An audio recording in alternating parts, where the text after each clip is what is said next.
You are going to hear from Elyse in a few minutes, but I want to introduce a couple other people who are in the room right now who have a connection to Pioneers and Soldiers Cemetery. So please stand when I call your name. The first person is Susan Hunter Weir.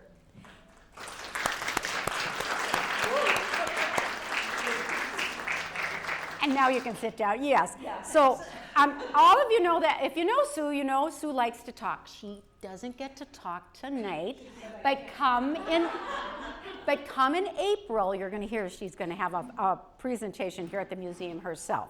But Susan has been a longtime volunteer historian at Pioneers and Soldiers Cemetery and currently serves as the president of the Board of Friends.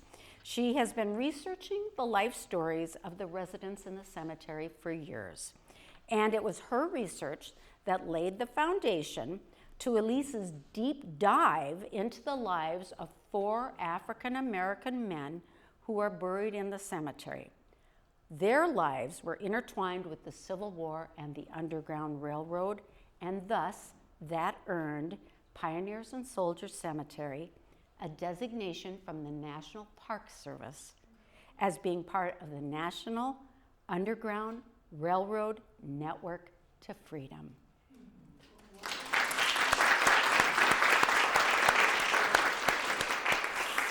So Sue, thank you for all that great work that you did. The other person I'd like to introduce tonight is in the back of the room. Her name is Elyse Hill. Elyse is our curator here at Hennepin History Museum, and she worked with Sue on the exhibit upstairs in Memoriam, Residents of Pioneers and Soldiers Cemetery. Elyse and Sue worked hand in glove for several months to bring to life the stories of the residents of the oldest cemetery in Minneapolis. Their stories include the tales of the average citizens in Minneapolis, the immigrants, the women, the children, the pioneers, the African Americans, and the soldiers. In Memoriam shines a light on these people and asks what a cemetery can tell us about ourselves. This exhibit has been featured on Fox 9 News, WCCO TV, KARE 11, and KSTP. And next Friday, March 7th, WCCO TV will be doing a segment between 5 and 7 a.m., 2 segments. Sue will be up very early that morning. We'll be at the cemetery and we'll be talking about the new designation. So Elyse, thank you for your work on that wonderful exhibit upstairs. Just a quick note that after Elyse's remarks tonight, you will also hear from Pamela Moore, who is the president of our board of directors at the museum. She's going to tell you a little bit more about the museum because we know you like what you hear tonight, and it's a way that you can get closer and more knitted to us. So let's just mark these mentally, put these on your calendar. Saturday, July 7th at 1 p.m. will be the dedication ceremony at June. Did I say the wrong month? Sorry. Saturday, June 7th at 1 p.m. is the dedication ceremony at the cemetery, and that is going to be free to the public. And then in the next 2 months, we're having events here at the museum that have to do with the Pioneers and Soldiers Cemetery. So on Saturday, March 15th, the museum's archivist, Michelle Pollard, will be hosting a workshop on how to conduct African American genealogy. And you can imagine, and we'll learn from Elyse tonight, how difficult that has been to trace your ancestry for that population. And on Saturday, April 12th, Sue will be engaged in a conversation here with our museum executive director, John Crippen, to talk about her sense of responsibility to tell those stories of the average citizens of Minneapolis. Please go to our website, hennepinhistory.org, to learn more about these events and to register. We want to see you again. And now, the reason that we are all here tonight is to hear from Elyse Hill. Elyse, if you don't know, is a native of St. Paul. She's been a genealogy researcher for over 20 years with expertise specializing in African American genealogy. She has extensive experience in uncovering the histories of formerly enslaved African Americans both before and after emancipation. She has conducted research and submitted applications that secured the designation of 2 Twin Cities sites in the National Park Service's National Underground Railroad Network to Freedom. And those are the only 2 in the state of Minnesota. When asked why Elyse does what she does, she says that her work is propelled by the importance of uncovering and sharing the untold stories of the African American ancestors who were unable to tell their own stories. Please join me in giving Elyse not only a warm Minnesota welcome, but a welcome to the west side of the river.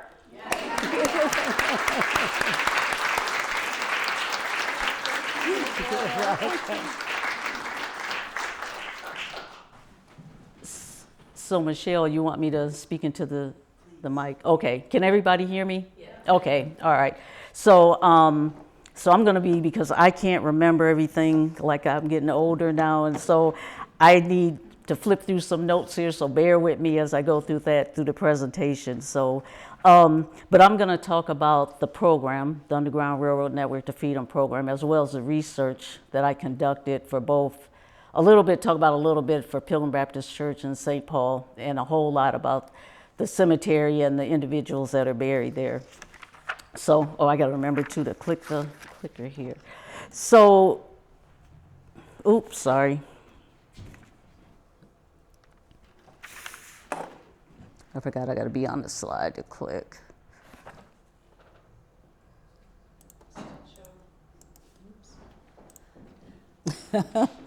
I think I clicked the wrong button and got in something.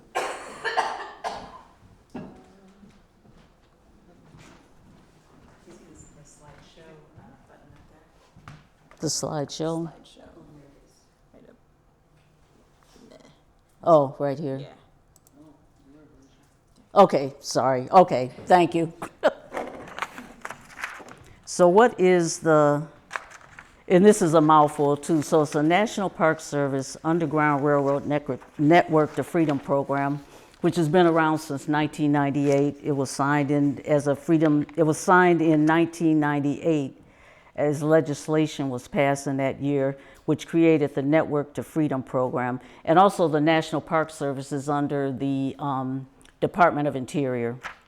So, and this program, it's really it was started to highlight and tell the story of Underground Railroad activity, the history of that, the sites and locations that had a connection to that, as well as the individuals. And so that's pretty much what the church and the cemetery, as being part of this program, are considered sites for the purpose of that. So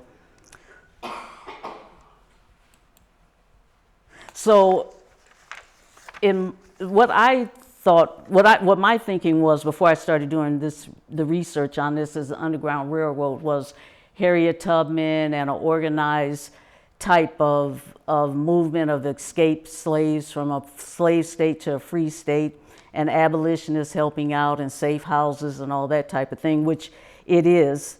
But it's also, for National Park Service's purposes, they've kind of expanded the description of that. And their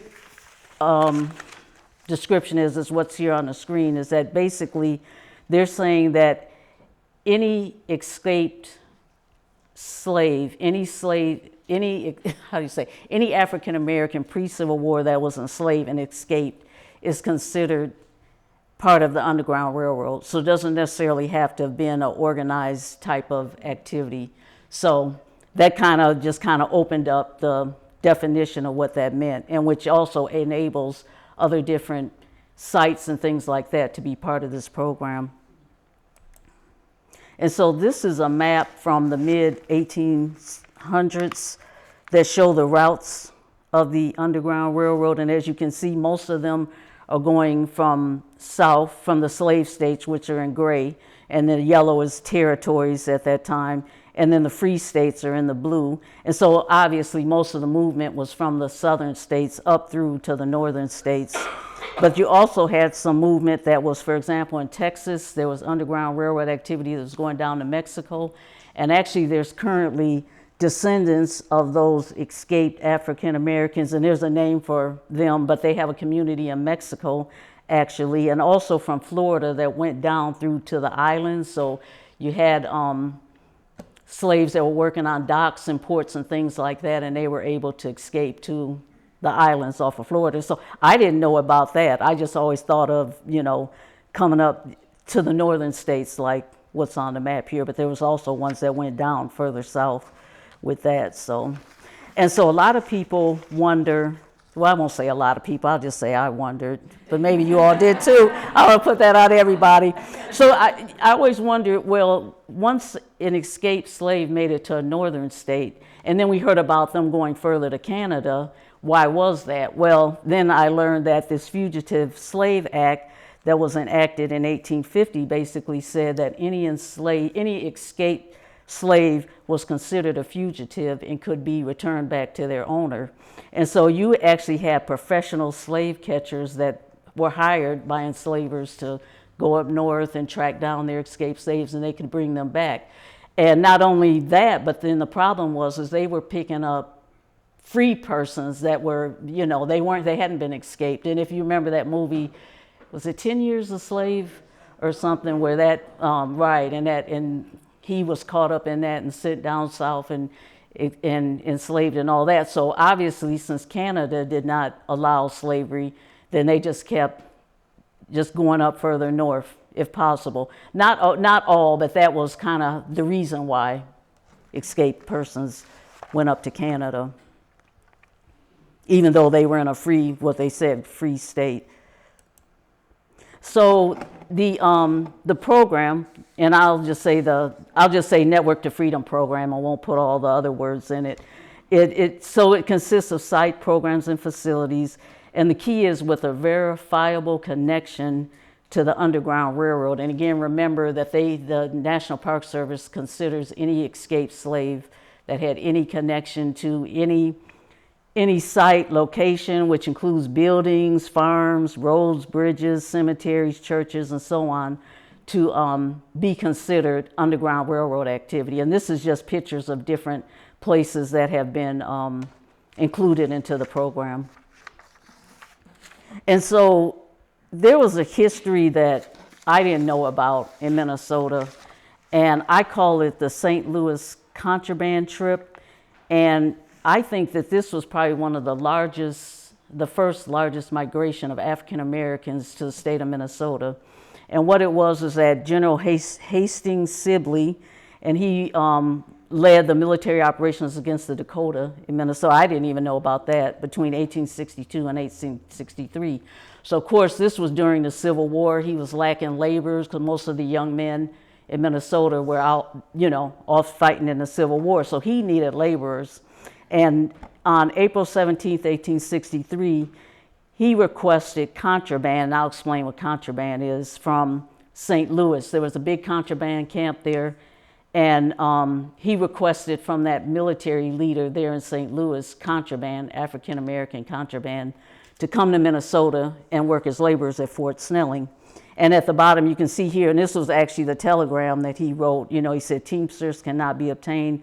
I cannot spare men from the ranks for the purpose. Would it be possible to procure 260 contrabands in St. Louis to come up with the mules?" And what he meant by that is they were bringing up mules from St. Louis and other places down there, because the mules you put the supplies and things on their backs and use them as transportation for supplies, basically.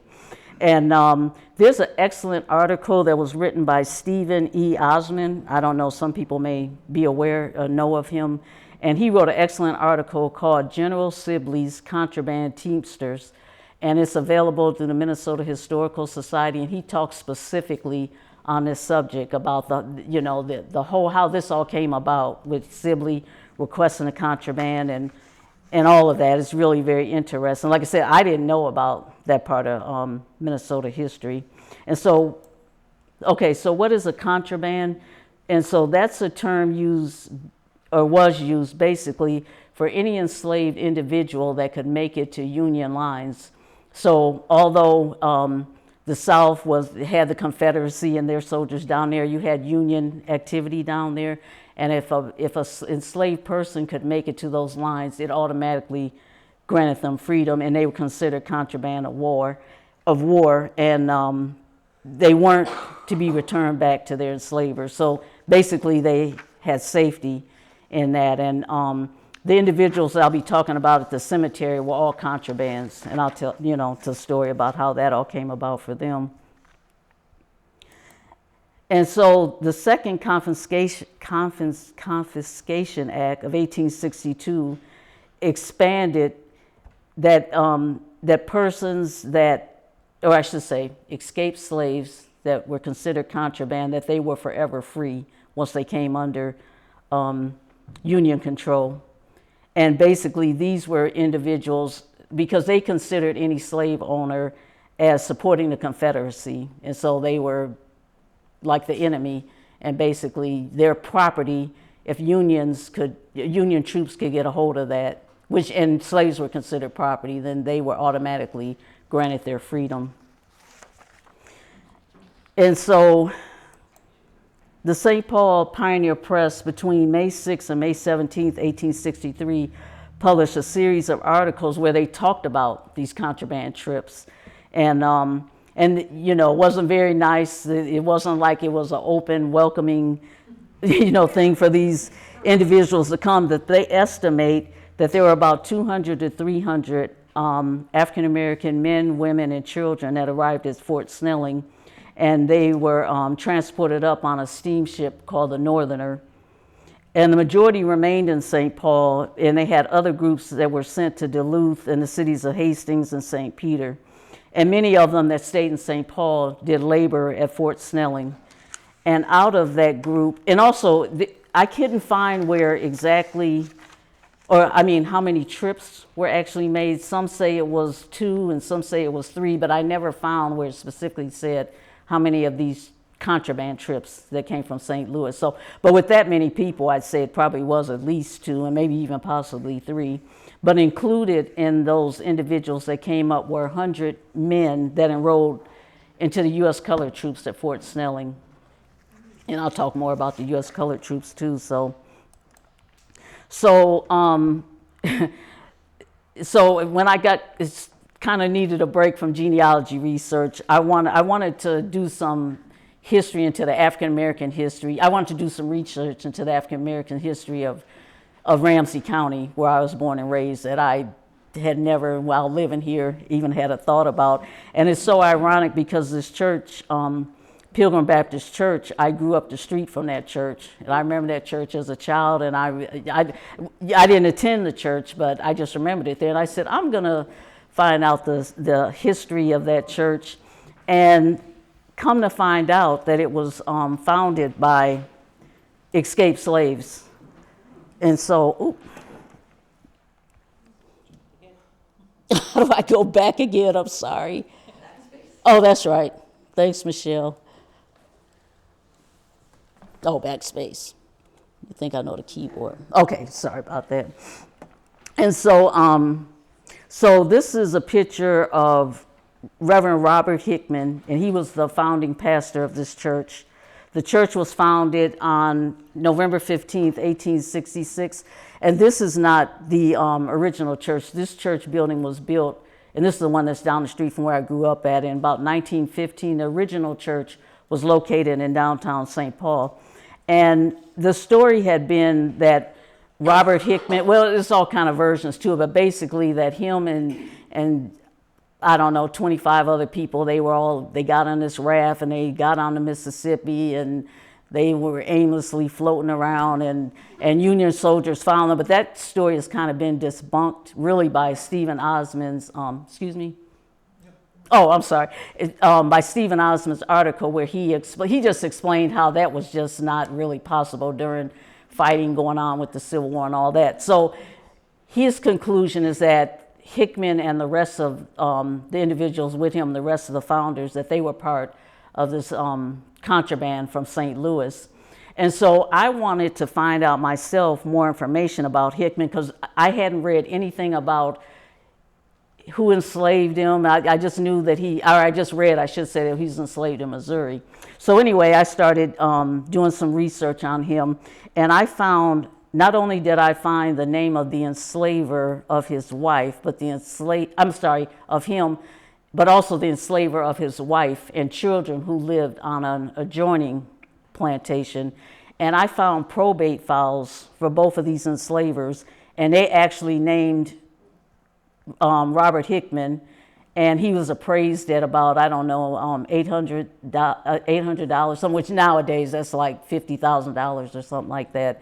And he was maybe 18. And then I found the other enslaver that owned his wife that had a probate file and listed his wife and a couple of the children. And that was just, in African American research, that's just very difficult to find that type of information. And the fact that I found for both of those individuals was kind of amazing. So I was kind of proud of myself because I hadn't read anything about who enslaved him or anything. And I mean, I went to the courthouse in Missouri to get these records because, of course, they weren't online. I knew that they were available, but they didn't have them online. So anyway, because I kind of did get back into genealogy research of doing that.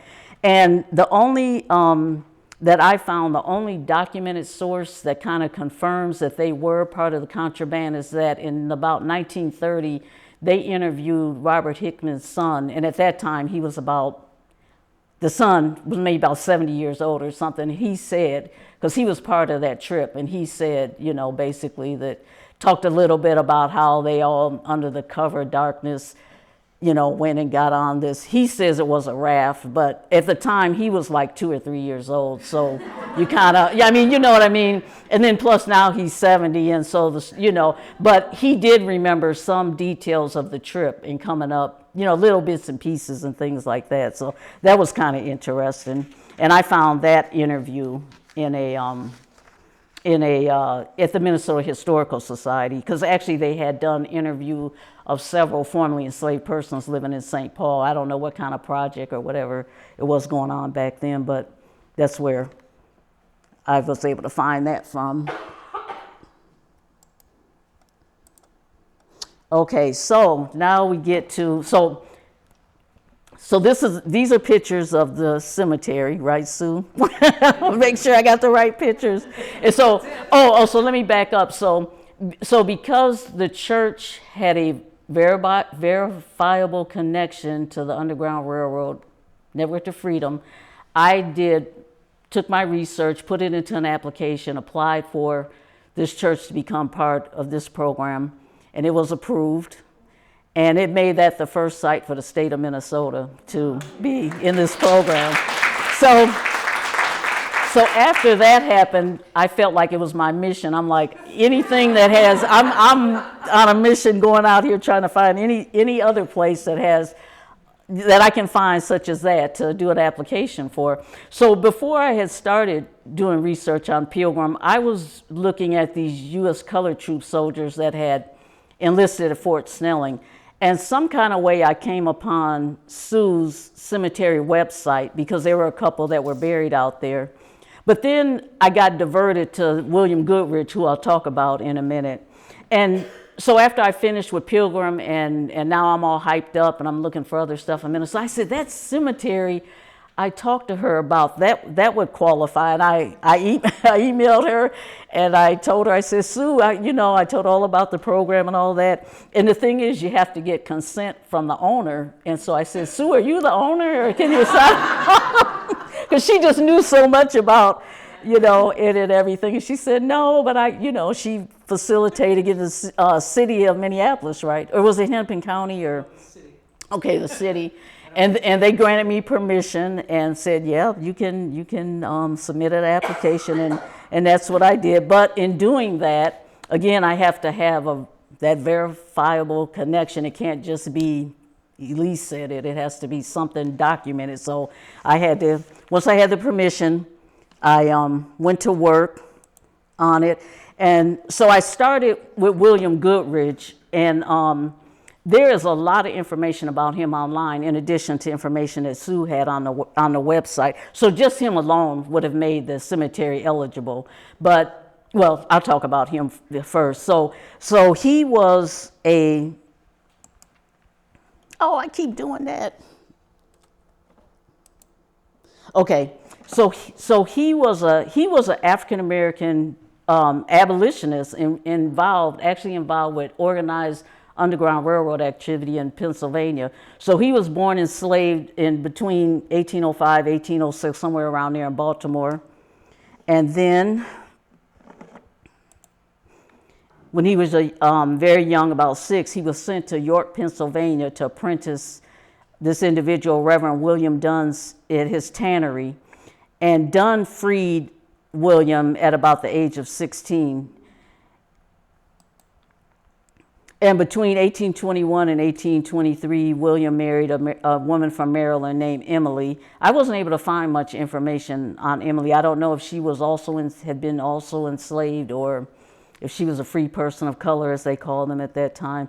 But anyway, they married, and a year later, he opened a barber shop on Central Square, which is in York. And by 1845, he was very wealthy, and he owned all kind of buildings, and he owned this candy store in York. And about that time, they believe he started getting involved in Underground Railroad activity. And so as as I said, Pennsylvania was a free state, but you still had, those that wanted to go further up north. And so he used... Okay, and so he became involved in Underground Railroad, and he owned some railroad cars, and it was called the Goodrich Reliance Line, that served 20 Pennsylvania communities. But they also found that he was using these rail cars to transport African Americans, escaped African Americans. And ultimately, he would use his home, which is now a museum actually, and they have found, I guess, down in the basement areas where they believe that slaves were hidden and things like that. So the home is still standing, and it's a museum now. But things started to go bad for him business-wise. He lost a lot of his money, he lost a lot of his business, and they were kind of and I say they, the powers to be, were suspecting him of being involved in underground, which could be very dangerous for someone. I mean, they would, you could lose your life over that, helping to move escaped slaves. So in 1865, he moved from York to Minneapolis to live with his daughter, Emily Gray, and her husband, Ralph Gray. And these two individuals, the Grays, were involved with the Eliza Winston, if you all heard anything about that whole court case, that this enslaved woman in Minnesota, her owners came up here to vacation, and she kind of got around some free persons in Minneapolis, and they kind of told her, oh, I think you can become free, and you need. So anyway, that's a whole different presentation. But anyway, it's just ironic that his daughter and son were involved in that as well as he was. So maybe, I don't know, it just kind of ran in the family of doing abolitionist work. But he came to Minneapolis, and I keep forgetting. And he died January 1st, New Year's Day in 1873, from dropsy. Anybody know what that is? Yeah. It's like congestive heart failure, right? Yeah, excessive fluid. It's an old medical term. Yeah, and he was 67, so he was fairly a young age, and he's buried in the southwest corner of the cemetery. And so like I said, for his research, I was able to get a lot of stuff online for that. I didn't necessarily have to do digging in the records and stuff, because if you Google him, there's all kind of, it's really interesting, amazing information about him. And I'm just kind of summarizing all what he was involved in, but it was a whole lot more. And so this is his home. Over the picture on the right, that's his home. That's now a museum, and that's a marker, or I guess you could call that a marker. And actually, this is also on the Network to Freedom. It's a site within that program too. So I would like to go to that museum one day. That would be neat. And this is his headstone in the cemetery. And so now I'm going to talk about U.S. colored troops. So there are 9 U.S. colored troops that are buried in the cemetery. But in my research, I was able to only confirm one of them as being part of, well, being a freedom seeker is what the National Park Service called him, that instead of saying escaped slave. And he was actually part of the contraband trip from St. Louis. But the U.S. The other 8 soldiers, I highly suspect the same for them, but I just couldn't prove it. I just didn't have the documented proof like I did for this one soldier that I'm going to talk about in a minute. And so the U.S. colored troops were regiments of African-American soldiers who served in the Union Army during the Civil War. They were established by the War Department in 1863 and ultimately comprised of over 175 regiments.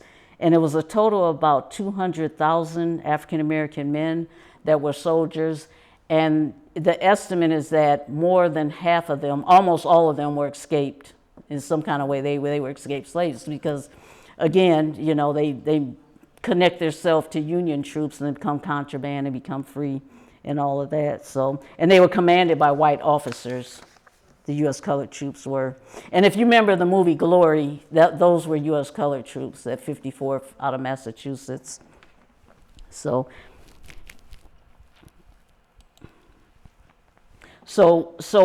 the soldier that I was able to find information on is named Woodford Anderson. And the reason I was able to find information on him is because he filed for a Civil War pension. Applied for a Civil War pension. I was trying to think of the right term. And nowadays we think of a military pension as someone that does 20 years, 30 years, and they retire and they get a pension. But Civil War pensions were normally specifically, they started off for injuries and illnesses that were incurred during the war. And later in the years, they loosened up the requirement for that, and eventually was any soldier or Navy, they had Navy, Union, Navy and Union Army that served could apply for a pension. Now, not all that served applied for a pension, and not all that applied had them approved, but Woodford was one that did apply. And so from his pension file, this was the information that I was able to gather about him. So he was born enslaved on March 10th, 1824, about 3 miles from Burlington, Boone County, Kentucky.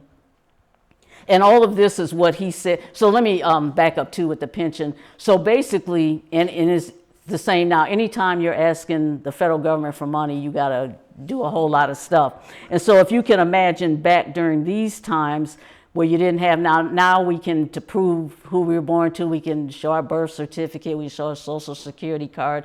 And back then, these people didn't have anything. And formerly enslaved persons really didn't have anything. So they basically had to do a whole biographical story of their life. And a lot of them told information that were, when they were formerly enslaved, the slave and the name of their enslavers, and if they escaped, how they escaped, and who was sold, the parents that were sold, the children that were sold, all kind of stuff. Each one is different. And I've seen pension files is 5 pages and up to 200 pages. And I can't remember how many Woodford had, but he gave a lot of information. So this, what I'm showing here on the screen, is what he specifically said. So he talked about where he was born, the day he was born. And he says that he was sold when he was about 20 from his first enslaver, Noah Utz, and he named the next enslaver that he was sold to, George Kirkley, who happened to be a captain in the Confederate Army during the Civil War. And Kirkley, his enslaver, took Woodford with him, and a lot of enslavers did that. They would take their slaves with them while they went to fight the war, and these enslaved persons were mostly doing domestic duties, cooking, cleaning, acting as nurses to wounded soldiers and all that kind of stuff. So he took Woodford with him, but Woodford escaped, and he said I left, and he said it was it was a Union regiment. I don't know what the name of it was, but I just joined them. And so that made him become a contraband, and that's how he obtained his freedom. And because of that. And again, he specifically said that in 1863, he arrived at Fort Snelling from St. Louis. He said he came from, he didn't say contraband trip, that's my words, but he did say that he came from St. Louis. And later, he joined Sibley, General Sibley's expedition, and he labored as a cook for the 1st Minnesota Mountain Rangers, Company G. He had all of that until the fall of 1863. And then in the spring of 1864, he labored as a cook for some party that was doing some exploring of coal on the Cottonwood River in Minnesota, which is about 35 miles from New Ulm. Again, he's telling all this. And then on February 23rd, on February 23rd, at the age of 36, he enlisted as a private into Company D of the 17th U.S. Colored Troop, and he was discharged due to epilepsy. And I can't remember the 17th where so Minnesota did, even though they enlisted soldiers into the U.S. Colored Troops, they did not have any regiments. So these guys enlisted at Fort Snelling, but they were sent to states that did have one. Wisconsin had one, which I was surprised. Iowa had a huge one. And so it was just kind of interesting. Minnesota didn't have one, but they didn't. And between 1873 and 1900, he worked as a barber in Minneapolis, and he died June 19th, 1908 of heart disease. And here's his headstone and where he's buried at. I also found that he spent some time in the Minnesota Soldiers' Home in Minneapolis that I didn't know anything about. So I learned quite a bit of information from doing the research of these individuals about Minnesota that I didn't know. And so the other individual that's buried that I had confirmed sources on was Charles Broden, and he was kind of interesting. So he was born enslaved in 1834. So let me back up with him. So he applied for a pension, but he was not a soldier. But he tried and applied for one, and they denied it. But still, all this information he provided. So he was born enslaved about 1834 in Tennessee. And he said that in 1863, he escaped and joined up with the 38th Iowa Infantry near New Madrid, Missouri. And he, like I said, they usually did perform odd jobs, cooking. And he says he took care of horses. And it was interesting because he specifically said until he left the unit during the siege of Vicksburg, Mississippi in 1863. But he didn't really say between that time then and when he came to Minnesota, how that all came about. So I don't know if he was part of also the St. Louis contraband trip or not, because he didn't address that. But I'm assuming trying to come from Mississippi today to Minnesota isn't, I mean, well, of course you can get on a plane now, but back then when they, I'm pretty sure there's some kind of way he followed these troops, maybe to St. Louis, but then maybe not, I don't know, I'm just guessing. But by 1910, he resided in the home of his son at 1221 6th Street in Minneapolis. So I'm not familiar with Minneapolis, I don't know, 6th Street, this song? Okay. Well, one time Charles Broden, he lived there, and he died January 24th, 1915 of pneumonia. And he's buried in Cemetery Lot 17, Block 1. So does he make the third individual?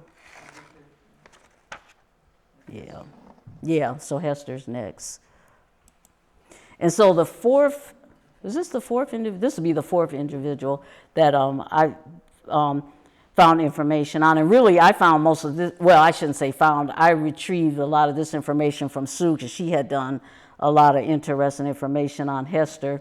And so Hester's information was provided in a memoir by Dr. William Huntington Leonard, MD, which was written by his son, Dr. William Edwin Leonard, MD. And the senior Dr. Leonard was a medical doctor who resided in Minneapolis, and during the Civil War, He was a major assigned to the 5th Minnesota Infantry Regiment as an assistant surgeon. So from the information that I had gathered, mostly again from Sue, because she did a lot of information on Hester, is that she was born enslaved about 1804 in Mississippi on a cotton plantation in Vicksburg, Mississippi. And at some point she asked Dr. Leonard, the one that was in, the surgeon that was in the soldier in the Civil War, to send her north to cook for his family. So apparently at some point there was maybe she was cooking for him with the unit he was with, and some kind of communications that they were able to have where she asked about that. And so it's likely that at some point she escaped from her enslaver and became a contraband under the protection of Dr. Leonard's unit. And it kind of, that would kind of make sense because a second Confiscation Act, I can't say that word, that I had talked about had been practiced in some locations of, lower Mississippi Valley. So it wasn't like people down in Mississippi weren't also able to become contraband due to this act. And after the siege of Vicksburg in July 1863, Dr. Leonard managed for Hester to travel by a Mississippi steamer to St. Paul. And from there, she took a train to his home in Minneapolis, where she worked as a domestic for the family. And this is not Hester in this picture either. That's got off the internet. But the younger Dr. Leonard described her as very stalwart, big bone, imposing personage who carried everything she owned in a bundle balanced on the top of her head. So if you just envision that. And so she just sounded like the type that she, no one to really play with too much. And there was other descriptions of her too. That's kind of interesting. So, and when Hester became too old to cook, she moved to Hennepin Island, which I had never heard of Hennepin Island. And she owned 2 plots of land, and she took in laundry and mending to make ends meet. And she died of heart disease on February 8th, 1875 in Minneapolis, and is buried in the cemetery. And Dr. Leonard handled her burial arrangements. And I have a note here that Hester's grave has been unmarked for 150 years, but that will change this year thanks to generous donors. A new marker will be set on her grave this spring, and it will read Hester Patterson, Freedom Seeker. So thanks to Sue, right?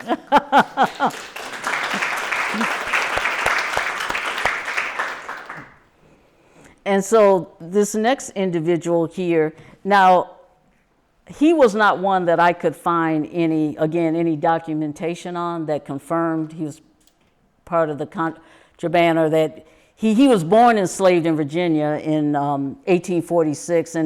And again, this is from his pension file. And his mother was taken away when he was 5.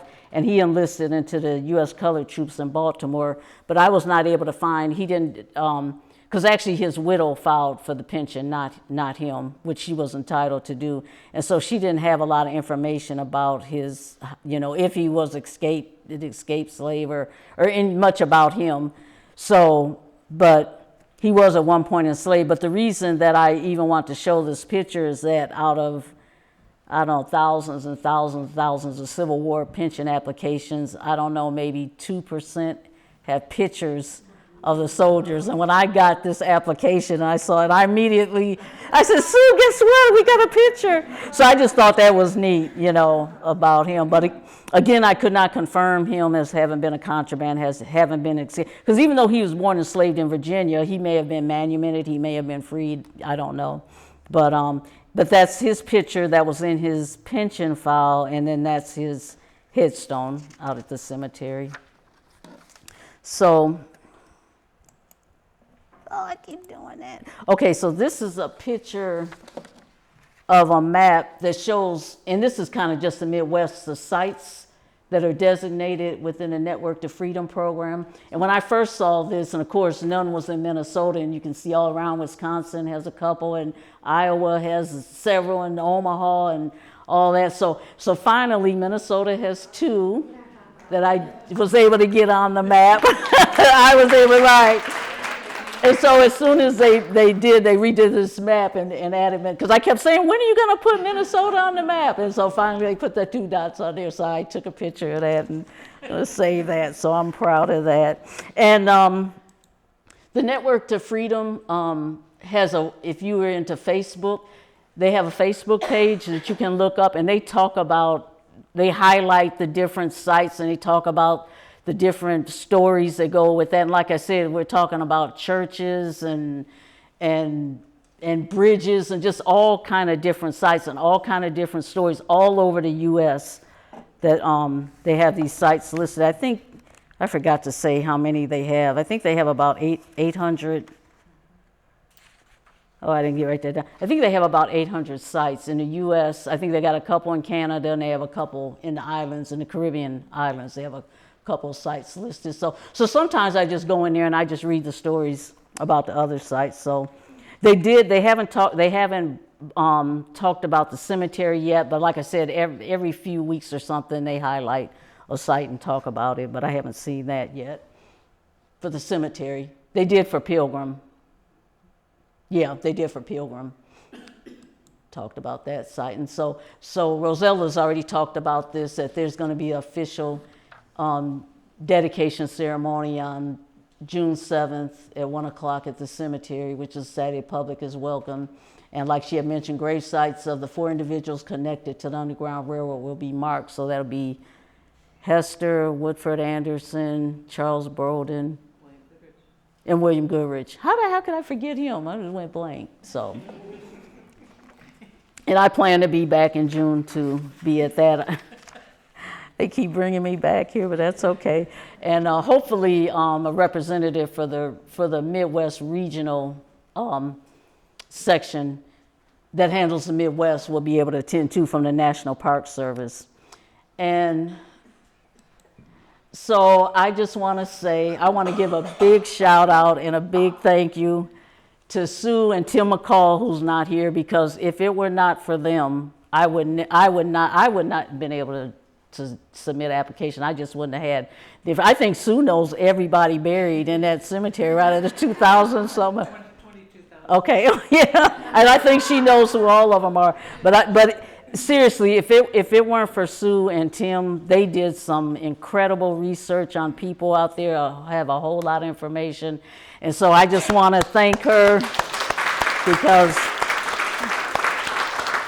I wouldn't have known anything about the cemetery, honestly, to do an application for. So, I mean, I did the application and the research for it, but they did 95% of the work. Let's put it that way. So, and so that concludes.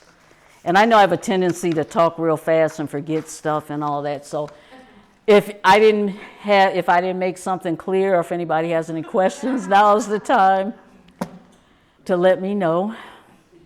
Yes. Well, I was curious, did you get any grants to do any of I that? did get a research grant, yes.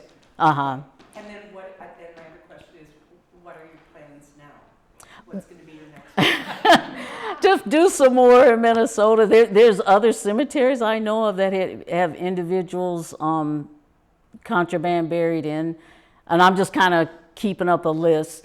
And there's a home in Moorhead, Minnesota, of Felix Battles. If you Google that, there's a whole lot of information on him. He was an escaped slave, and he settled in Moorhead, and I believe he was a barber. But anyway, his home is still standing there. And I put in I put in 2 applications. I put in one for that one, and I put in one for a cemetery in Georgia that's in the county that I currently live in. And I didn't get the Minnesota one, but I did get the Georgia one. So I'm working on that. I'm working on that now. And actually, that's interesting. That's a cemetery with 2 U.S. colored troops. And again, in their pension application, they specifically stated that when Sherman came down through it, he burned up Atlanta, and he was making his way to Savannah, and slaves were just running off the fields and plantations thing, following him again because they had safety. And these 2 individuals specifically said when he came down to Macon, we followed him, and we followed him to Raleigh, North Carolina, and that's where we enlisted in U.S. colored troops. So I'm doing an application for, and the National Park Service, they like me because, they know I'm all hyped up about it, and they'll do applications and do the research. Because a lot of people, they have an interest in getting a site list and all that, but they don't want to go through the research process and filling out the application and all that. So anyway, that's what I'm doing now. Yeah. So anyone else? Yes. Do you think there would be more opportunity for research if the public understanding of the Underground Railroad was like, as you said before, that we all kind of have this like limited understanding of what it was, but if there was a greater public understanding that this is a network, would that education help open up more opportunities for like things that you I think so, because I'm sure how many here knew anything about this program, knew anything about what they considered, So, right, so getting the word out, right, definitely has a lot to do with it. The only thing that I'm afraid of, and I guess everybody knows what the federal government is going through right now, and I don't know if this program is going to survive or not. Everything right now is a big question mark. So we can only hope, that they keep it up. Yeah, right. Exactly. So. Celebrate June 7th. Well, right, because that's already a done deal, yeah. And every application that they've approved, like the one I'm working for in Georgia, I mean, that's going to be one to do. But as of now, they are not accepting any new applications. I just talked to the manager for the Southeast region, and actually he called me because I had found a cemetery in Alabama that has some, I'm always doing some, and anyway, has some U.S. colored troops, again, contraband. And he just said, Elyse, we can't take any more right now. So we'll see. And hopefully, as the word gets out and you all talk to people about it and, spread it around. And I mean, it may be people that you all know or that knows of places that were even an organized type Underground Railroad activity. I know a lot, there's some individuals down in Winona that I think some suspected houses. So there's areas in the state of Minnesota where people have found places. A lot of the problem is the documented source. And Underground Railroad activity, that wasn't like people were writing down a whole lot of stuff. It was a secret thing because, again, people could be killed doing that. So, but these pension files for the U.S. colored troops is what helped me out a lot, because that stuff, like what I put up here, I never would have known. I mean, they talked about, escaping and connecting up with, nobody else wrote anything about that. So, yeah. So I know I took a whole 30 minutes to answer it. I'm sorry to answer your question, but yeah. Yes. So the original pension files are located at the National Archives in Washington, D.C. There are some, if anyone's familiar with the website Fold 3, there are some Whittle pension files that are online. They started digitizing them, and then at some point they stopped, but they have a good amount on there. The National Archives also has a few that are online, but nothing like the original, the number of, I mean, it's just thousands of them. So you can order them from there, or you can go there in person and get them. So for other research I've done, I went in person, and I can tell you, if you think TSA at the airport is something, the National Archives, I mean, think about it, they have the, declaration of this and the proclamation of that and speeches and stuff. So yeah, and it's just not I'd just rather pay somebody to do it. It's just not comfortable. And then, you sit down at the table and you got all these eyes on you and, what are you doing? And you can't bring in this and you can't bring in, it's that. And, you have paper and you got to show it as you go out. And it's just, yeah. So, They're expensive to order. yeah, I can get them for a little bit of a discount. But yes, they are, because they run about 80 to 100 and over, possibly dollars, and they take forever. And again, now with all this stuff, so that's a federal agency, and I mean, it may take, I don't know how long to get them now, so. But there are some people, individuals that do that for a living. They'll go for you and scan them and all that, but yeah. So the originals are located in Washington, D.C. As long as they're safe. Excuse me? As long as they're safe. Yeah. They're safe, it sounds like, from what you're saying. Oh, yeah. Because when you go in there, you just can't go to the bookshelf and pull one off. You know, you have to write it up, and they have certain pull times. And I was trying to remember, it's a whole thing. And the people that work there pull them, and they bring them to you, and they roll them, and you only get one at a time. And like I said, it's a process that I don't want to do again. Yeah, but excellent information from those files. So, yeah. So, I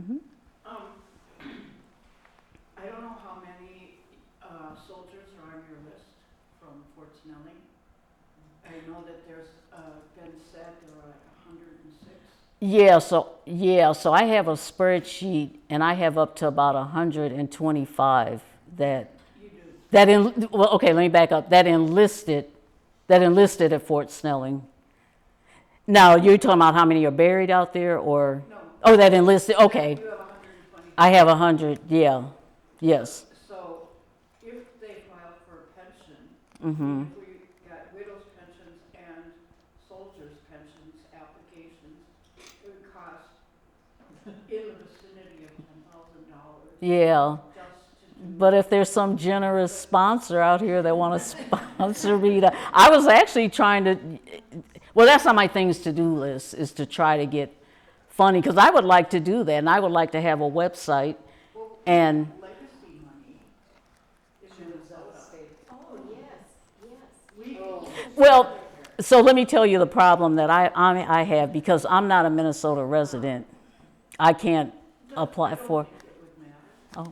oh, okay, well, maybe me and you need to talk. Well, the organization that would get it could hire her. Because that's actually on my things to do list. I want to get a website up and have a database on there with the names of these soldiers, and then somebody can click on there and information I've obtained for their pension file. Maybe even put the whole pension file on there. I don't know. I haven't gotten that far yet. But yes, I do. Or else maybe we could start a GoFundMe and we could adopt the soldier for Yeah. $80 or share it in your office for $80. Some war great actors are serious, they're serious about their history, and they would be good to help with something like fundraising, because they're good at it. What about, has anyone traced back the families of those four? And are there any relatives still in this area that long ago? So I didn't get that far, but is that another project, Sue? Well, Sue may know some that, you know. Oh, she's gonna tell that story. She's trying to identify all the African Americans buried in the cemetery, thinking we would top out somewhere 200. As of yesterday, I'm at 532 and still counting. And looking at, you know, we were joking about you don't go down the rabbit hole. Right, stay Just, I gotta focus on that list.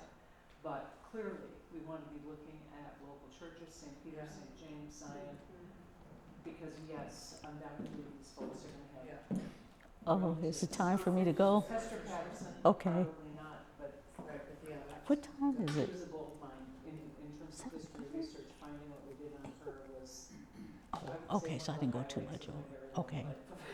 So, I'd have given anything to know Hester. She was quite the character. Was she married? No, not that we know of, not after her time in Minnesota. And I'm trying to remember, Elyse, can you remember from probate, was it a niece or a granddaughter? One of I our think it was two. I know it was two relatives of hers because Sue and I found. There's a Stuart Patterson in Hastings. Uh-oh.